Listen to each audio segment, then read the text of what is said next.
जानेवारीचा महिना आहे. प्रभू श्रीरामाच्या नगरीवर धुक्याची चादर संपूर्ण सगळीकडे पाहायला मिळते. मी सध्या कार्यशाळा या परिसरामध्ये आहे आणि जवळपास 100 मीटरच्या पुढे आपल्याला विजिबिलिटी नाही आहे आणि अशाच प्रकारचं वातावरण या संपूर्ण महिन्यात असणार आहे. 22 जानेवारीला ज्या वेळेला राम मंदिराची स्थापना होईल किंवा राम मंदिरामध्ये प्रभू श्रीरामाच्या मूर्तीची स्थापना होईल त्या दिवशी देखील अशाच प्रकारचं वातावरण असेल. संपूर्ण अयोध्या नगरीमध्ये असाच माहोल वातावरण पाहायला मिळतंय. विजिबिलिटी खूप कमी आहे. जवळपास 13 डिग्रीचं टेम्परेचर सध्या आहे आणि विजिबिलिटी कमी असल्यामुळे लोकांना थोडीशी अडचण येते, गाड्यांना थोडीशी अडचण येते. पण त्या दिवशी VIP मूवमेंट असल्यामुळं सगळी खबरदारी घेण्यात येत आहे. प्रशासनाकडनं या धुक्यासंदर्भातही पावलं उचलली जात आहेत की कशा प्रकारे गाड्यांची मूवमेंट त्या दिवशी, कारण VIP मूवमेंट जास्त असणार आहे, लोक जास्त येणार आहेत, म्हणून अपघात होऊ नये यासाठी रिफ्लेक्टर्स आणि इतर अनेक गोष्टी प्रशासनानं हायवेजवरती मुख्य रस्त्यांवरती केल्या आहेत.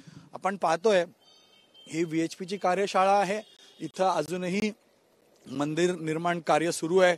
जे दुसऱ्या आणि तिसऱ्या मजल्याचं जे पिलर्स किंवा इतर पिंक सँडस्टोनचा वापर करून जी कलाकृती सादर करायची आहे, जे पिलर्स, जी भिंत बांधायची आहे, त्याचं काम इथं सुरू आहे. आणि ही विजिबिलिटी आहे. लोक अक्षरशः या थंडीत आपण म्हणतो की कॅम्पफायर लावून इथं स्वतःला थोडंसं गरम ठेवण्याचा प्रयत्न करतायत. आणि ह्या वातावरणामध्ये प्रभू श्रीरामाच्या ह्या नगरीमध्ये 22 जानेवारीच्या कार्यक्रमाचं नियोजन केलं जात आहे.